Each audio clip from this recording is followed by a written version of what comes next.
इस कार्यक्रम के पुण्यार्चक हैं श्री कंवर लाल जी, महावीर प्रसाद जी पाटनी, आर के ग्रुप, मदनगंज, किशनगढ़, राजस्थान।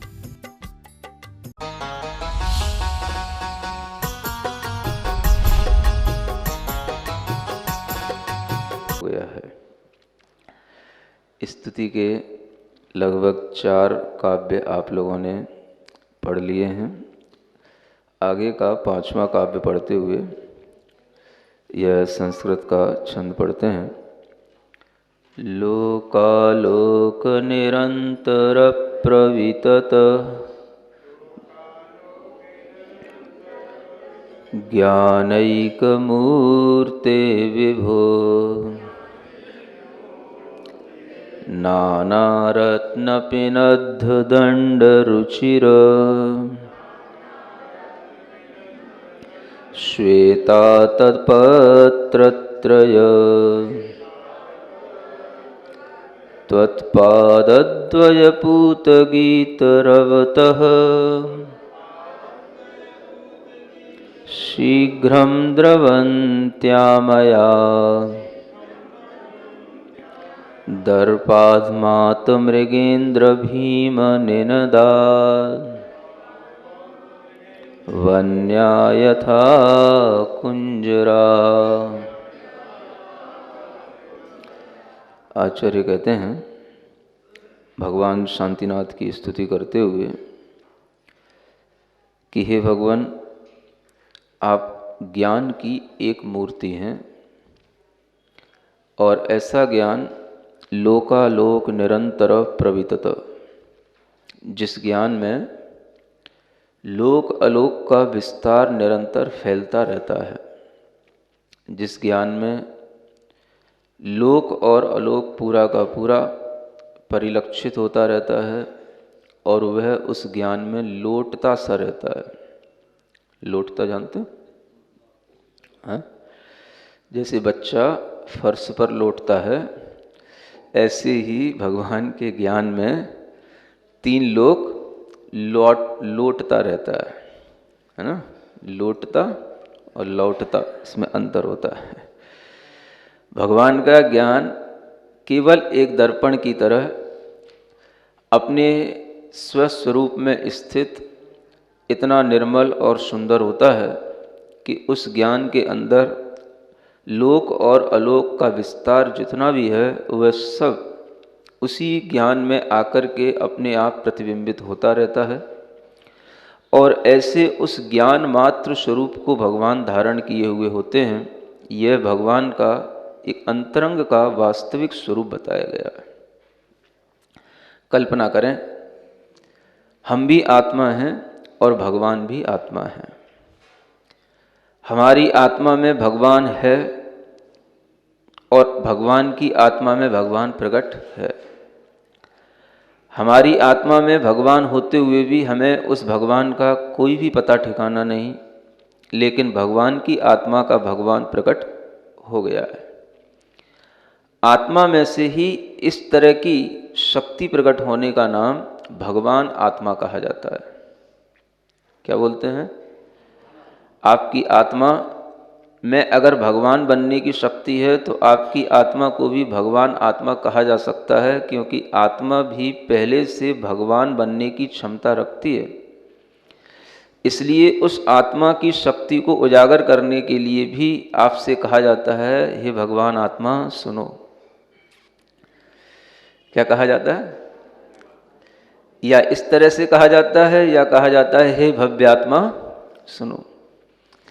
या तो भव्य आत्मा कहकर के पुकारना अच्छा लगता है या भगवान आत्मा कहकर के पुकारना अच्छा लगता है, क्योंकि आपके अंदर का वह आत्मा थोड़ा सा जागृत हो जाए, पता पड़ जाए कि हमारी आत्मा भी इस तरह का एक विशाल ज्ञान का साम्राज्य अपने अंदर धारण किए हुए है, लेकिन सभी कुछ दबा ढका है। कुछ भी हमें उस पर विश्वास भी नहीं है, कुछ भी हमें उसके अस्तित्व का भान भी नहीं है, लेकिन फिर भी वह है, क्योंकि जब किसी का कोई इस तरीके का अस्तित्व प्रकट होता हुआ दिखाई देता है तो उस आत्मा के अंदर भी ये आ जाता है कि ऐसा हमारे अंदर भी है। इस तरह के इस अस्तित्व को बताने के लिए हम भगवान के समीप आते हैं। भगवान के समीप आने से क्या मिलता है? हमें अपने अंदर जो भीतर सोई हुई चेतना है वो जागृत होती हुई अपने आप नजर आने लग जाती है। भगवान के दर्शन करने से अपने अंतरंग में सुसुप्त चेतना का आभास होता है कि हमारी चेतना भी भगवान की तरह शक्ति रख कर के भी इतना सोई हुई क्यों है, इसके अंदर की शक्ति प्रकट क्यों नहीं हो रही है। इस शक्ति को प्रकट करने के लिए ही भगवान को सामने रखा जाता है, और भगवान को सामने रख करके जब हम उनकी आत्मा की शक्ति, आत्मा का ज्ञान स्वरूप देखेंगे, तभी हमारे अंदर वह ज्ञान आएगा जो हम अपनी आत्मा के ज्ञान स्वरूप का विश्वास कर पाएंगे। जैन दर्शन की जो सबसे बड़ी विशेषता है वो यही है कि हम भगवान को किसी भी लोभ लालच में नहीं पूछते, हम भगवान को किसी भी और इच्छाओं की पूर्ति कराने वाले विधाता के रूप में नहीं पूछते, हम भगवान को किसी भी और तरह का संसार बनाने वाले, मिटाने वाले लोगों की तरह नहीं पूछते। हम भगवान को केवल एक ज्ञान स्वरूप आत्मा की तरह देखते हैं और उसी के लिए उनकी पूजा करते हैं। यह जैन सिद्धांत की जो रीढ़ है, जो मुख्य सिद्धांत है, उस सिद्धांत को जो लोग समझेंगे उन्हीं के लिए ये भगवान में ऐसा ज्ञान स्वरूप दिखाई देगा। अधिकतर तो लोगों में कभी भी ये देखने में ही नहीं आता कि हम इस तरीके का कोई विश्वास कर पाएं, क्योंकि ऐसा विश्वास करने के लिए हमारे ज्ञान में भी इस तरह की दृढ़ता होनी चाहिए, ज्ञान में इस तरह का हमारे अंदर एक विश्वास होना चाहिए जिसके माध्यम से हम भगवान को केवल ज्ञान स्वरूप देखें। क्योंकि शरीर तो ज्ञान स्वरूप कभी हो नहीं सकता, शरीर में तो कोई ज्ञान होता नहीं, शरीर में ज्ञान नहीं, मन का कोई ठिकाना नहीं। जब शरीर में ज्ञान नहीं है, मन के ज्ञान का कोई ठिकाना नहीं है, मन के विचारकों का कोई अता पता नहीं है, तो ऐसी स्थिर चीज क्या है, स्थायी चीज क्या है जहां पर कोई अपनी दृष्टि टिकाए तो उसे लगे कि यह चीज हमारे लिए स्थायित्व के साथ रहे। स्थायी क्या है? जैन दर्शन की सबसे बड़ी विशेषता है कि जो व्यक्ति जैन दर्शन को सीखने लग जाता है, जैन दर्शन को पढ़ने लग जाता है, समझने लग जाता है, वो स्थायित्व की खोज करता है। किसकी? स्थायीपना कहां है? संसार अनित्य है, ये आपको पढ़ाया जा चुका है, आप देखते भी रहते हो, ये अपने अनुभव में भी आता है। संसार की कोई भी चीज हमारे लिए नित्य रहने वाली नहीं, और उस संसार को देखने वाला मैं स्वयं भी इस संसार में कभी रहने वाला नहीं, हमेशा रहने वाला नहीं। क्योंकि जब पहले के लोग भी नहीं रहे तो हम भी क्या रहेंगे। तो जब ये भी संसार बाहर का अनित्य है और हमारा भी यहां से जाना निश्चित है, तो हम भी यहां पर अनित्य हैं, तो नित्य क्या है? नित्य भी तो कुछ होगा। उस नित्य की खोज करना, उस शाश्वत की खोज करना, ये सबसे बड़ा इस ज्ञान का फल होता है। और उस ज्ञान के माध्यम से वह जब इस नित्य को समझ लेता है, शाश्वत को पकड़ लेता है, तभी वह इस अनित्य संसार के भ्रम को छोड़ करके इस अनित्य में कुछ भी जो उसको दुख प्राप्त होता है उससे अपने आप को हटा पाता है। जब आप इस संसार को ही नित्य समझेंगे, शाश्वत समझेंगे, स्थायी समझेंगे, तो आप इससे लड़ते झगड़ते रहेंगे, इस संसार की चीजों में उलझते रहेंगे। नित्य क्या है? जो नित्य होगा उसकी तरफ अगर आपकी दृष्टि जाएगी तो आपके लिए जो अनित्य चीजें हैं उनसे लड़ना, झगड़ना, उलझना ये कम हो जाएगा। ये नित्य को समझे बिना नहीं हो सकता है। तो नित्य क्या है? आप स्वयं में अपने अंदर ये खोजेंगे कि नित्य क्या है, तो आपको छोड़कर के बाकी सब अनित्य है और आप ही नित्य हैं। अब आप अपने आप में खोजें, मैं ही नित्य हूं और जब मैं ही नित्य हूं तो अनित्य के पीछे कितना पड़ूं, अनित्य को कितना संभालूं, जो शाश्वत नहीं है, अस्थिर है, उसके पीछे कितना अपना समय उलझाऊं। ये जब आपके ज्ञान में, विचार में आने लगेगा, तभी आपको सही ढंग से भगवान का ज्ञान दिखाई देगा और आपको अपनी आत्मज्ञान पर भी विश्वास होगा। एक ऐसी चीज है जिसको हर कोई नहीं समझ सकता, हर कोई नहीं देख सकता, लेकिन जिनके पास में इस तरह का विवेक जागृत हो जाता है, जो अपने ज्ञान को इस ओर बढ़ा लेते हैं, उन्हें यह ज्ञान स्वभाव की नित्यता समझ में आने लग जाती है। नित्य क्या है? आत्मा का वह स्वभाव जो ज्ञान रूप है, वह नित्य है। और उसके अंदर जो नित्य में भी जो ज्ञान की पर्याय हैं, वो सब अनित्य हैं। विचार क्या होते हैं? पर्याय होती हैं। पर्याय माने लहर की तरह होती हैं। जैसे नदी के पानी की लहरें होती हैं, तो लहरें निकलती रहती हैं, उठती रहती हैं, नष्ट होती रहती हैं, लेकिन पानी तो नष्ट नहीं होता, पानी तो बना रहता है। पानी की लहर आ रही है, पानी में लहर जा रही है, जो आपको लहर आती जाती दिखाई देती, ये कहलाती पर्याय। ये क्या है? पर्याय। और नित्य क्या है? जो पानी है उसका जो स्वभाव है वो नित्य है। तो इस नित्य स्वभाव को, इस पानी जैसे इस नित्य स्वरूप को अगर हम ध्यान में रखेंगे तो लहरों के आने जाने से हमारे लिए कोई ज्यादा फर्क नहीं पड़ेगा। लेकिन हम ध्यान किस पर रखते हैं? लहरों पर ज्यादा ध्यान रखते हैं, पानी पर ध्यान हमारा कम जाता है। हमारा ध्यान बाहर की जो पर्याय है उस पर रहता है, और भीतर जो हमारा द्रव्य है, जो हमारे गुण हैं, जो शाश्वत सत्ता है, उस पर हमारा ध्यान नहीं रहता है। तो अब यहां पर आपको विचार करना है।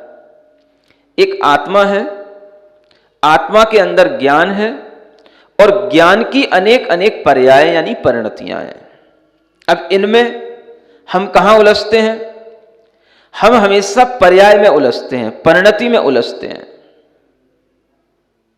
परिणति का मतलब जो हमारे अंदर आज ज्ञान है, जितना हमारे अंदर ज्ञान प्रकट हुआ है, उस प्रकट ज्ञान को हम किस रूप से अपने उपयोग में लाएं, किस रूप से हम उस प्रकट ज्ञान की पर्याय को पकड़ पाएं, हम इसमें उलझते हैं।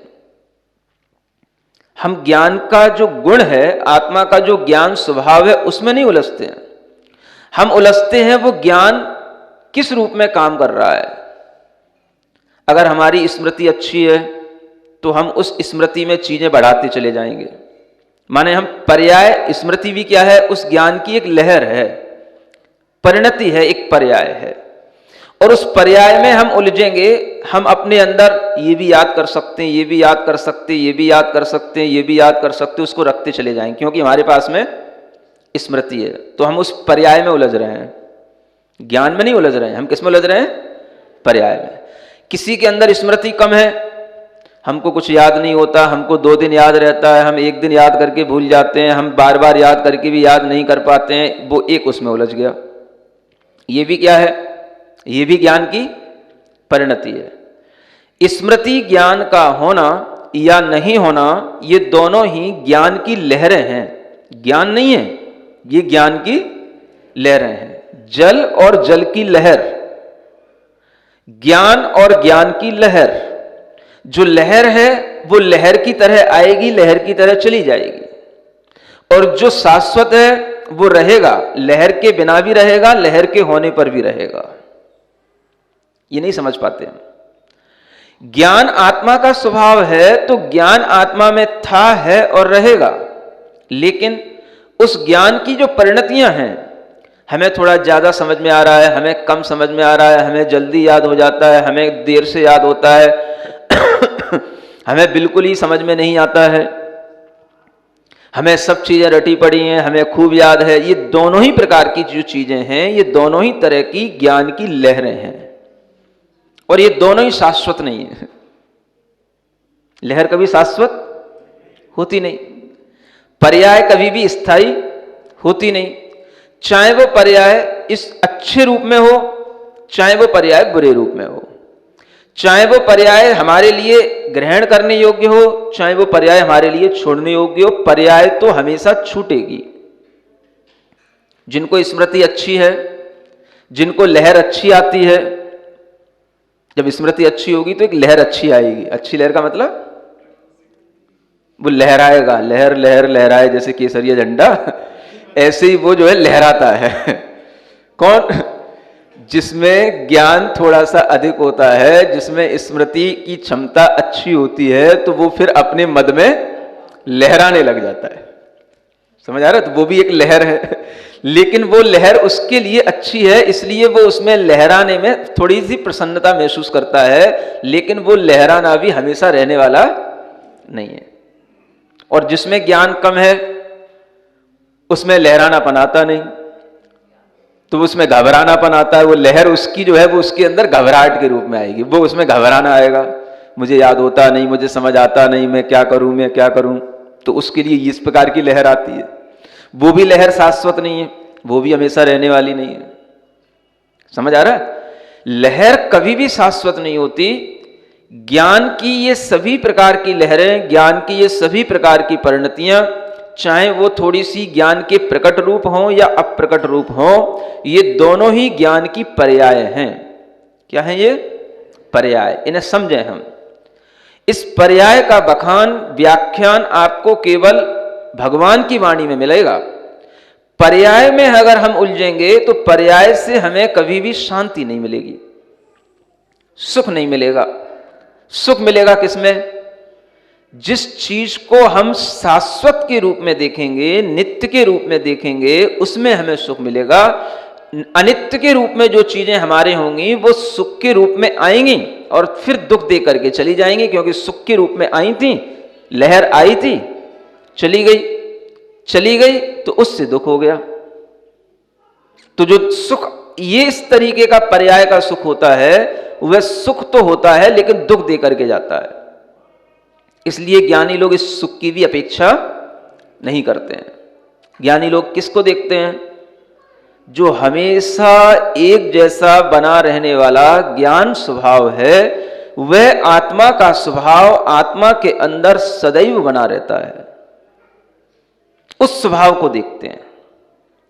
उस ज्ञान स्वभाव की ओर अगर आपका भाव जाएगा तो आपको ये बाहर की लहर में लहराने का जो भाव है ये अपने आप छूटेगा। आपको लगेगा अशाश्वत के साथ में, अस्थिर के साथ में हमें बहना नहीं है।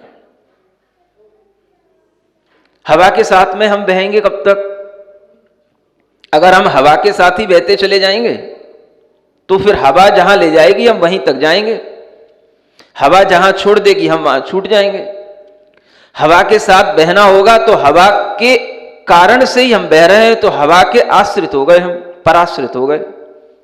हमारा बहना हवा के कारण से नहीं, हमारा बहना अपने स्वभाव के कारण से है। बहना हमारा स्वभाव है। हवा आए तो ठीक, ना आए तो ठीक, हमारे अंदर पानी जैसा जल की तरह तरल रूप में बहना हमारा स्वभाव है। लहराना हमारा स्वभाव नहीं है। क्या समझ में आया? जल का स्वभाव क्या है? बहना। वो बहेगा। नदी में जो जल है उसका स्वभाव लहराना नहीं है कि वो लहर आए फिर लहरे फिर लहर आए। लहराना उसका स्वभाव नहीं है। उसका स्वभाव क्या है? बहना, बहना, बस। जीवन का ये स्वभाव होता है, बहना। जीवन में हर चीज बह रही है। कल आपको बताया था हमारी उम्र भी बह रही है, जीवन भी बह रहा है। हम जीवन में जो कुछ भी अर्जित कर रहे हैं वो सब भी बह रहा है। हमारे पास जो आता है वह भी सब धीरे धीरे बहता चला जाता है और हम उस बहाव में आगे बढ़ते भी चले जाते हैं। जब हम कहीं खड़े होकर के देखते हैं तो हमारी चीजें, जो पीछे चीज छूटी हुई होती हैं, हम उनको देखते हैं तो हमें पता पड़ता है कि हम बहते बहते कहां आ गए, कहां खड़े हो गए। खोज रहे थे जिंदगी, सामने खड़ी है जिंदगी, तो पूरी होने वाली है। ये जिंदगी का ये लाइफ स्पाइन था। हम खोजते खोजते खोजते खोजते यहां आ गए और यहां आकर के देखा तो बस मृत्यु अब बहुत पास में है। अब क्या है, आपको यह समझना है कि हम यहां तक आते हुए जो बह करके आए हैं उसमें हमने क्या देखा, क्या जाना, क्या खोया, क्या पाया। अगर व्यक्ति के अंदर कुछ भी शाश्वत चीजों का ज्ञान नहीं होगा तो अंत में जाकर के वो अपने आप को बिल्कुल निठल्ला, बिल्कुल अपने आप को एक भीतर से विकल महसूस करते हुए ये महसूस करेगा कि जिंदगी के अंत में हमने कुछ भी पाया नहीं, क्योंकि हम दौड़ लगाते रहे उस चीज के लिए जो अनित्य है, अनित्य है, अनित्य है। नित्य को हमने कभी जाना ही नहीं, नित्य तक हमारी कभी दृष्टि गई नहीं। हमारा ज्ञान जो भी चीजों को पकड़ रहा है वो सब चीजें अनित्य हैं, और ज्ञान अगर अपने ज्ञान को पकड़े तो वो ज्ञान में जो नित्यता है उससे जो उसके लिए कुछ स्थिरता मिलेगी, वो स्थिरता ही उसके लिए शांति और सुख और संतुष्टि देने वाली चीज होती है। तो जल का स्वभाव बहना है, ज्ञान का स्वभाव जानना है, ज्ञान का स्वभाव जानना है। क्या कहा? ज्ञान का स्वभाव, समझ लो ढंग से, ज्ञान का स्वभाव क्या है? जानना है। कम जान रहा हूं, अधिक जान रहा हूं, यह ज्ञान का स्वभाव नहीं है। ज्ञान का स्वभाव क्या है? सिर्फ जानना। जानने का मतलब मैं जान रहा हूं। क्या जान रहा हूं? ज्ञान का स्वभाव जानना है। मैं ये जान रहा हूं, ये जानोगे तो ये आप अपने स्वभाव में आओगे। ज्ञान का काम क्या है? जानना। एक कम पढ़ा लिखा भी व्यक्ति होता है, थोड़ा सा भी कोई हल्का सा मूर्ख भी होता है, कोई कम ज्ञानी भी होता है, तो भी वह कुछ ना कुछ जानता रहता है।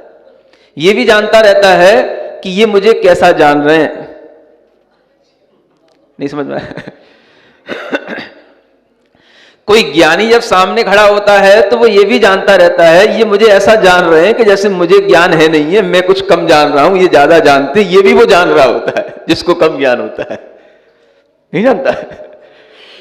कम ज्ञान वाला भी ये जानता रहता है। इसका मतलब क्या है कि जानना रूप जो स्वभाव है उसका वो उपयोग कर रहा है। इतना उसके लिए पता है कि मुझे कम ज्ञान है, तो ये कम या ज्यादा ये तो लहर है। ये क्या है? ये लहर है। ये लहर हमारा स्वभाव नहीं है। स्वभाव हमारा क्या है? केवल जानना। और जो जानना है वो उसमें अगर आप बहोगे तो उसके बहने में आपको आनंद आएगा। वो बहना आपके लिए हमेशा एक जैसा एक साथ रहेगा। बहना एक साथ होता है, एक जैसा होगा। बहने में जल पूरा का पूरा एक साथ बहेगा और जल के अंदर कोई भी तरीके का परिवर्तन नहीं आएगा। वो एक साथ जल जैसे बह रहा होता है वैसे ही हमारा ज्ञान भी बह रहा है, जान रहा है। बहने का मतलब क्या है? जान रहा है। ज्ञान का काम है सिर्फ जानना, सिर्फ जानना। ये बहुत बड़ी चीज है। अभी जान नहीं पाए, अभी भी आप सिर हिला रहे हो, फिर भी अभी आप जान नहीं पाए। ज्ञान का काम सिर्फ जानना है। आप सिर्फ ये जानो मैं क्या जान रहा हूं, यह महत्वपूर्ण नहीं है। महत्वपूर्ण यह है कि मैं जान रहा हूं। क्या समझ आया? मैं क्या जान रहा हूं ऐसा सोचोगे तो सिर दर्द हो जाएगा। मैं तो कुछ भी नहीं जान रहा। एक कहेगा मैं बहुत जान रहा हूं, एक कहेगा मैं ये शास्त्र भी जानता हूं, ये शास्त्र भी जानता हूं, ये शास्त्र भी जानता हूं। एक कहेगा मैं ये चीजें भी जानता हूं, ये चीजें भी जानता हूं, ये चीजें। एक कहेगा मैं ये भी नहीं जानता, ये भी नहीं जानता, ये भी नहीं जानता। तो ये एक हाँ के रूप में, एक ना के रूप में, एक पॉजिटिव है, एक नेगेटिव है, एक में ज्यादा दिख रहा है, एक में कम दिख रहा है, एक कुछ है के रूप में है, एक कुछ नहीं है के रूप में है। ये दोनों ही ज्ञान की लहरें हैं। लहरों में नित्यता नहीं होती। अगर ये हमारे ज्ञान में आ जाए तो कोई भी व्यक्ति भीतर से परेशान इस बात के लिए ना हो मैं कम पढ़ा लिखा हूं, मुझे याद नहीं होता है, मुझे नंबर अच्छे नहीं आते हैं। हर किसी के घर में माता पिता बच्चों से कहते रहते हैं बेटा धीरे धीरे बिल्कुल डाउन होता चला जा रहा है, पहले तो बहुत अच्छा पढ़ता था, अब ये पढ़ता तो है लेकिन इसको कुछ याद नहीं होता है, इसकी स्मृति जा रही है, बच्चा भी कहता है मेरा किसी में मन नहीं लगता है, उसके लिए ये ज्ञान में आ जाए कि ये सब चीजें जो हम समझ रहे हैं ये सब क्या हैं, ये सब क्या हैं? जो हम दूसरों को जिस दृष्टि से देख रहे हैं, दूसरों को जिस कारण से पकड़ रहे हैं, वो सब लहरें हैं। किसकी लहरें हैं? ज्ञान की लहर है वो, और हम लहर के पीछे पड़े हैं। लहर थोड़ी सी अच्छी उठ जाती है तो हम भी लहरा जाते हैं, हाँ मेरा बेटा हाँ 100 में से 100 ले आया, मेरिट में टॉप, मेरिट पास कर लिया, टॉप हो गया, अपने अंदर उसकी लहर आ जाती, मेरिट लिस्ट में आ गया। समझ आ रहा? ये जो लहर आती है ये लहर किसकी? ये ज्ञान की नहीं है, ये ज्ञान की जो तरंग है, पर्याय है, उसकी लहर है। तो हमेशा हर आदमी लहर में ही बह रहा है, जबकि बहना किसमें चाहिए था? पानी में। बहना किसमें चाहिए था? पानी में कोई नहीं बहता, हर कोई किसमें बह रहा है? लहर में बह रहा है। आचार्य आपको यहां ये बताना चाह रहे हैं कि भगवान के अंदर एक ज्ञान का बहुत बड़ा साम्राज्य, एक समुद्र लहरा रहा है, लेकिन भगवान ज्ञान को पकड़ नहीं रहे हैं, भगवान ज्ञान की लहरों में उलझ नहीं रहे हैं। भगवान के अंदर का जो ज्ञान है वो उनका स्वभावभूत ज्ञान ऐसा उसमें स्थित हो गया है, स्थिर हो गया है, नित्य हो गया है कि उनके ज्ञान में सब कुछ परछाई के रूप में आ रहा है, लेकिन वह किसी भी परछाई से आहत नहीं हो रहे हैं। क्या समझे? अब आप उस नदी के किनारे उस पानी को देखो खड़े होकर के, जो पानी बह रहा है, और उस पानी में मान लो बहुत से लोग भी आकर के खड़े होकर के देखने लग जाएं, पानी में अनेक तरह के प्रतिबिंब भी आ जाएं, पानी का वेट बढ़ जाएगा क्या? बताओ बताओ, गणित जानने वालों। पानी में अगर एक साथ 1000 लोग भी आकर के उस पानी में अपना प्रतिबिंब देखने लग जाएं, उसमें अपनी शैडो देखने लग जाएं, तो क्या उस पानी का वेट बढ़ जाएगा? क्या उस पानी की लहर रुक जाएगी? क्या उस पानी की गति में कोई अंतर आ जाएगा? नहीं। ठीक यही स्वभाव किसका है? भगवान आत्मा का। जो आत्मा भगवान बन गई है, उस आत्मा में ज्ञान इतना दृढ़ हो जाता है कि बाहर लोक का, 3 जगत का सारा जीव पदार्थ, अजीव पदार्थ, जितने भी परिवर्तन, सब उसमें एक छाया की तरह आते हैं, सब उसमें एक शैडो की तरह दिखाई देते हैं, और ज्ञान ज्यों का त्यों वैसा का वैसा ही बना रहता है। भगवान किसी भी छाया को कभी पकड़ते नहीं है। समझ आ रहा है? छाया कभी पकड़ने लायक होती भी नहीं है। और बाकी संसार के सभी जीव क्या पकड़ रहे होते हैं? सब छाया ही पकड़ते हैं। छाया मतलब किसी भी चीज की छाया जब किसी चीज पर पड़ती है तो उसे परछाई भी कहते हैं। ये ज्ञान के माध्यम से हम केवल परछाई पकड़ रहे हैं, छाया पकड़ रहे हैं। समझ आ रहा है? परछाई पकड़न को दौड़े, तू पाएगा क्या? सुना है? कहां सुना है? जो हो सो हो, जो है सो है, हमको क्या, हमको क्या, हमको क्या। जो हो सो हो, जो है सो है, हमको क्या, हमको क्या, हमको क्या। ये भाव किस लिए है? जो हो सो हो, जो है सो है, हमको उससे क्या।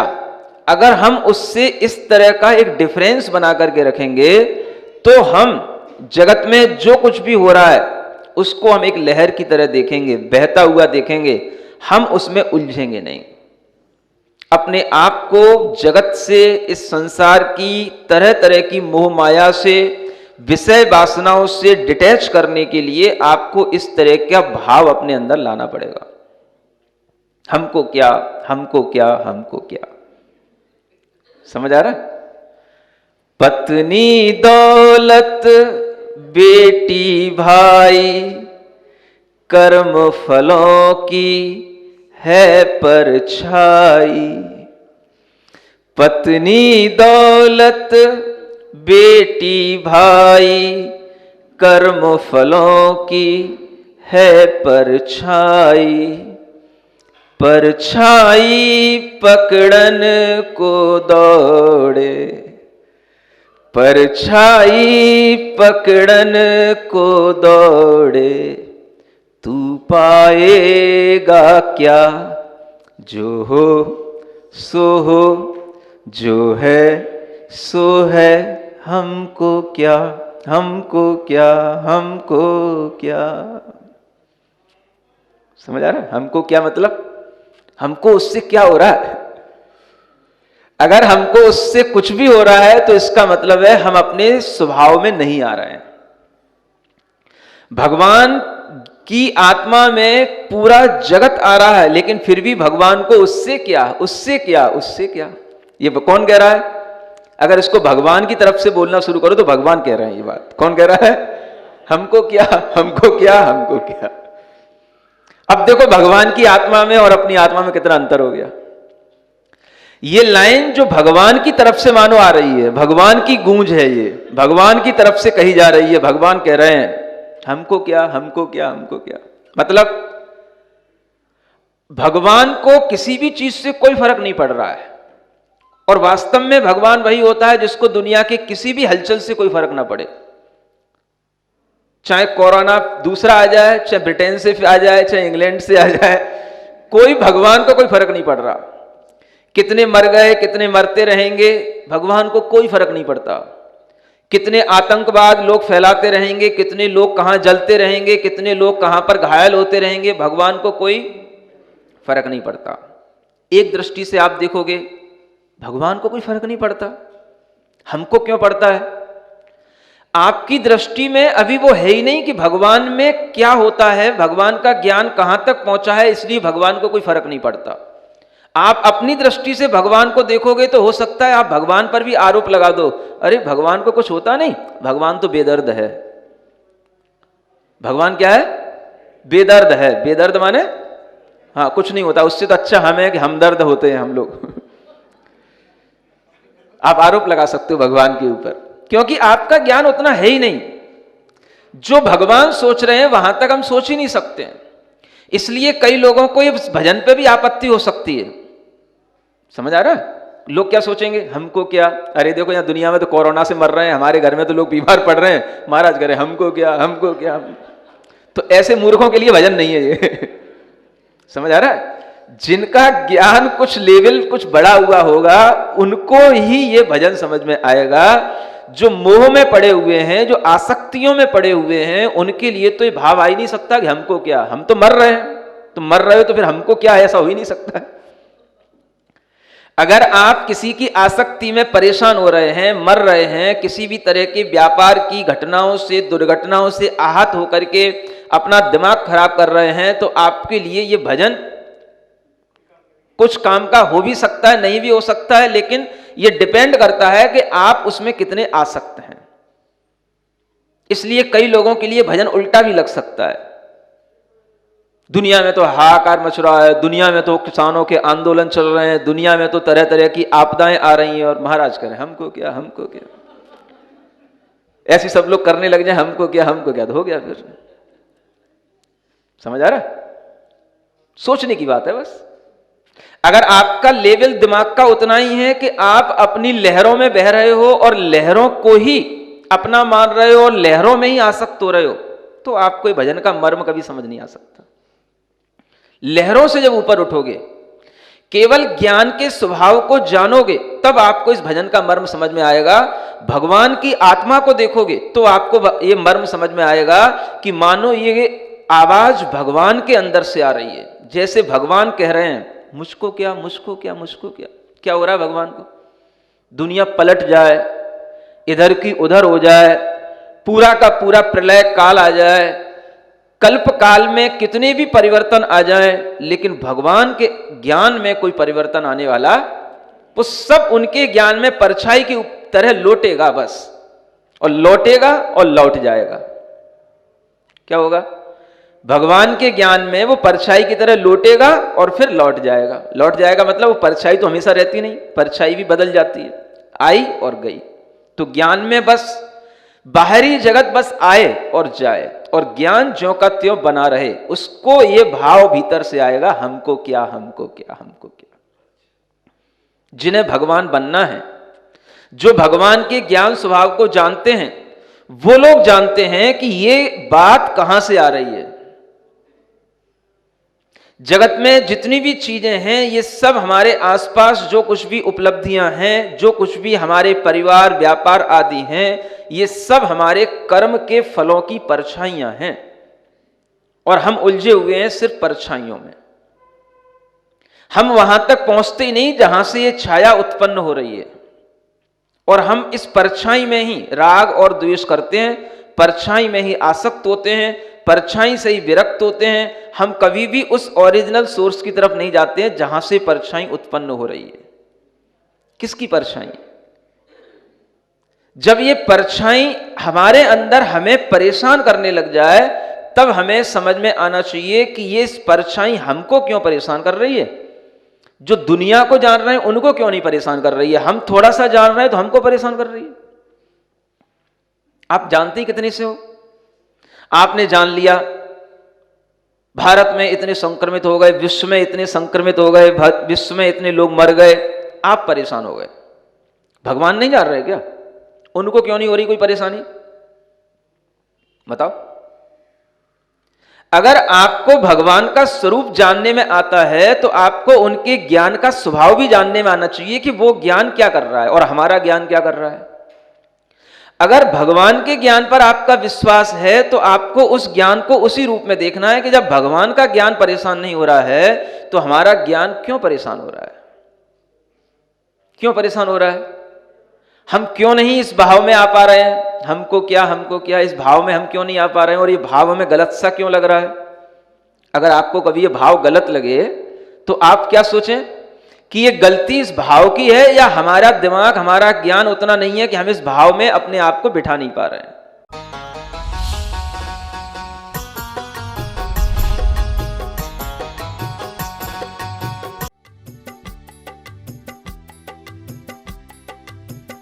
इस कार्यक्रम के पुण्यार्चक थे श्री कंवर लाल जी, महावीर प्रसाद जी पाटनी, आर के ग्रुप, मदनगंज, किशनगढ़, राजस्थान।